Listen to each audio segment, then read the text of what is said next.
Hello friends, welcome to our channel dicey trade. आज के video में हम कई सारी चीज़ों के बारे में डिस्कस करेंगे और जो हमने अपडेट्स को शेयर किया था अपने चैनल पर, तो उनको कोरिलेट करके एनालिसिस करने की कोशिश करेंगे। तो यहाँ पर अगर हम एफआईआई डीआईआई के मनी फ्लो को देखें, अगर आप 9 सितंबर को देखेंगे तो 2050 करोड़ के आसपास बाइंग देखने को मिली थी। उस दिन यहाँ पर जियो फाइनेंस में काफ़ी सारी ब्लॉक डील्स हुई थी, तो उसकी वजह से यहाँ पर डेटा पॉजिटिव था। और 130 करोड़ की जो बाइंग हुई 12 सितंबर को, तो यहाँ पर जो कंटिन्यू हॉलीडे सेटलमेंट्स थे उनकी वजह से यहाँ पर एडजस्टमेंट हुआ था। तो आप जाकर एनएसई के सर्कुलर सेबी के सर्कुलर को भी देख सकते हैं। और जो कल हमें 308 करोड़ के आसपास बाइंग देखने को मिली, तो यहाँ पर भी ब्लॉक डील की वजह से ही ये डेटा पॉजिटिव था। क्योंकि अगर आप कंटिन्यू डेली बेसिस पर देखेंगे तो यहाँ पर एफआईआई काफ़ी नेगेटिव है।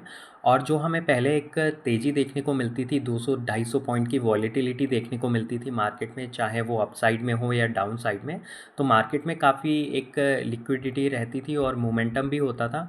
और अभी जो निफ्टी बढ़ा है और जो अदर इंडेक्सेस बढ़े, तो वहाँ पर अगर आप जो गैप अप को छोड़ दें 60-65 पॉइंट का, जो हर 1-2 दिन के बाद गैप अप होता है, तो मार्केट अगर आप कल के ट्रेडिंग सेशन को छोड़ दें तो वहाँ पर 30-40 पॉइंट के साथ साइडवेज ट्रेड होकर ही मार्केट बंद हो जाता है। और अगर आप निफ्टी को देखेंगे तो आज 65 पॉइंट की गैप अप ओपनिंग को छोड़ दें तो सारा दिन निफ्टी साइडवेज ट्रेड ही हुआ है। 25,310 से लेकर 25,340 की रेंज में सारा दिन निफ्टी लगभग 30-35 पॉइंट की साइडवेज रेंज में ही ट्रेड हुआ है। तो अगर आप प्रीवियस डे की क्लोजिंग से आज की क्लोजिंग देखेंगे तो आपको 70-80 पॉइंट की तेज़ी देखने को मिलेगी। और यहाँ पर ज़्यादा वॉलेटिलिटी और मोमेंटम देखने को नहीं मिल रहा है अगर आप कल के दिन को छोड़ दें। और अगर आप आज भी अगर एफआईआई के सेलिंग फिगर को देखेंगे तो यहाँ पर 900 करोड़ के आसपास फिर से आज इन्होंने सेलिंग की है।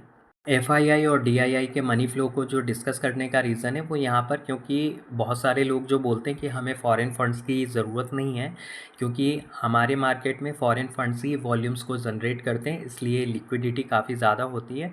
और अगर आप मार्केट कैप के अकॉर्डिंग अगर आप दुनिया के स्टॉक मार्केट को देखेंगे तो हमारे मार्केट में वॉल्यूम्स काफ़ी कम है। और यहाँ पर अगर आप मानकर चलिए जो कैश में बाइंग डीआईआई ने की है, अगर यहाँ पर ये एफआईआई की तरफ से होती तो यहाँ पर अभी निफ्टी कम से कम 28 या 29 हज़ार के आसपास होता। और यहाँ पर अगर आप मंथली बेसिस पर भी देखेंगे और अगर आप एफआईआई को देखेंगे अगस्त मंथ में, तो 46,000 करोड़ के आसपास सेलिंग की गई थी कैश स्टॉक में। और सितंबर मंथ में भी अभी तक 10,000 करोड़ की कैश में सेलिंग की जा चुकी है एफआईआई की तरफ से। तो यहाँ पर अगर आप देखेंगे तो अभी अगर आप एफआईआई के ऑप्शंस और फ्यूचर का डेटा देखेंगे तो यहाँ पर आपको पॉजिटिव दिख रहा है। तो कई बार, क्योंकि फ्यूचर एंड ऑप्शंस एक हेजिंग इंस्ट्रूमेंट होते हैं, तो यहाँ पर जब भी बिग फिश को अपना कैश एग्जिट करना होता है मार्केट से, तो वो यहाँ पर एक बफर क्रिएट करते हैं, अपनी लॉन्ग पोजीशंस को वहाँ पर इंडेक्स में क्रिएट किया जाता है और कैश स्टॉक में सेलिंग की जाती है। तो कई बार जो सेलिंग है इंडेक्स बेसिस पर वो हमें दिखती नहीं है, लेकिन स्टॉक बेसिस पर देखा जाए तो वहाँ पर हमें कंटिन्यू एक सेलिंग प्रेशर देखने को मिलता है। और यही रीज़न है कि निफ्टी में जो एक स्लो मोमेंटम के साथ सारा दिन साइडवेज ट्रेड होता है गैप अप खुलने के बाद, तो जो वॉल्यूम्स हैं वो काफ़ी ड्राई हो चुके हैं इंडियन मार्केट में। और हम कई बार इंडेक्स मैनेजमेंट के बारे में डिस्कस कर चुके हैं कि कैसे हैवी वेट्स स्टॉक के थ्रू इंडेक्स को मैनेज किया जाता है, निफ्टी और बैंक निफ्टी इंडेक्स को। वहाँ पर अगर आप यहाँ पर परफेक्ट जो एग्जांपल देखेंगे, यहाँ पर 15 सितंबर को जो हमें एक 40-50 पॉइंट का छोटा सा सेलिंग प्रेशर देखने को मिला था, तो यहाँ पर जो बहुत सारे लोग मॉर्निंग में कैलकुलेट करते हैं डेटा कि फ्यूचर में इतनी बाइंग हुई है, ऑप्शंस में इतनी बाइंग हुई है, तो यहाँ पर अगर आप 15 सितंबर को देखेंगे तो यहाँ पर कैश में भी सेलिंग थी और फ्यूचर में भी सेलिंग की गई थी और ऑप्शंस में भी सेलिंग की गई थी। तो वहाँ पर सारा दिन निफ्टी लगभग एक 30-40 पॉइंट की नेगेटिव डिक्लाइंस के साथ ट्रेड होता रहा। तो यहाँ पर कहने का जो मतलब है कि इंडेक्स को टेक्निकली अगर आप देखेंगे तो कैश में जो सेलिंग की जा रही है और फ्यूचर और ऑप्शंस के थ्रू वहाँ पर हेज करके इंडेक्स को मैनेज किया जा रहा है, तो कई बार ये सेलिंग हमें विजुअल नहीं होती है। और अभी हम आगे चलकर स्टॉक्स के बारे में भी बात करेंगे कि यहाँ पर कौन से जो स्टॉक्स हैं और उनमें कितना गेन हुआ है मंथली बेसिस पर, इस रैली में कितना पार्टिसिपेट किया है। और जो हमारे मार्केट के काफ़ी हैवी वेट्स स्टॉक हैं उनको भी अगर हम यहाँ पर डेली टाइम फ्रेम में एनालिसिस करें तो अभी आप लोगों को समझ में आ जाएगा कि इस रैली में उन्होंने कितना पार्टिसिपेट किया है, या ईयर ऑन ईयर बेसिस पर भी यहाँ पर क्या हमें गेन देखने को मिला है। और अभी क्योंकि कुछ लोग अफेंड हो जाएंगे तो यहाँ पर कमेंट सेक्शन में अपनी फ्रस्ट्रेशन को निकालने आएंगे। और अगर हम एचडीएफसी बैंक के स्टॉक को देखें, क्योंकि ये काफ़ी हैवी वेट से स्टॉक है निफ्टी इंडेक्स में और बैंक निफ्टी के इंडेक्स में, तो यहाँ पर आपको क्लियर दिख ही रहा होगा कि यहाँ पर कितनी तेज़ी हुई है, जो शायद मुझे नहीं दिख रही है।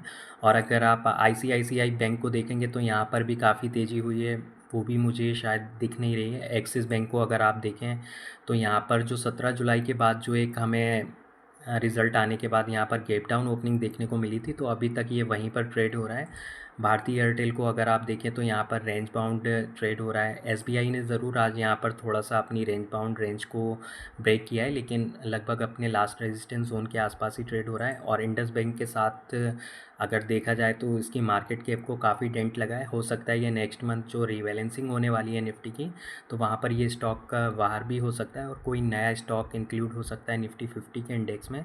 और जो सबसे बड़ा हैवी वेट से निफ्टी इंडेक्स में, यहाँ पर रिलायंस में देख ही सकते हैं कितनी सारी तेज़ी हुई है, जो यहाँ पर शायद बहुत सारे लोगों को नहीं दिख रही है। और टीसीएस इसका परफेक्ट एग्जांपल है। अगर आप लास्ट ईयर से अभी तक देख लीजिए यहाँ पर कितनी तेज़ी हुई है।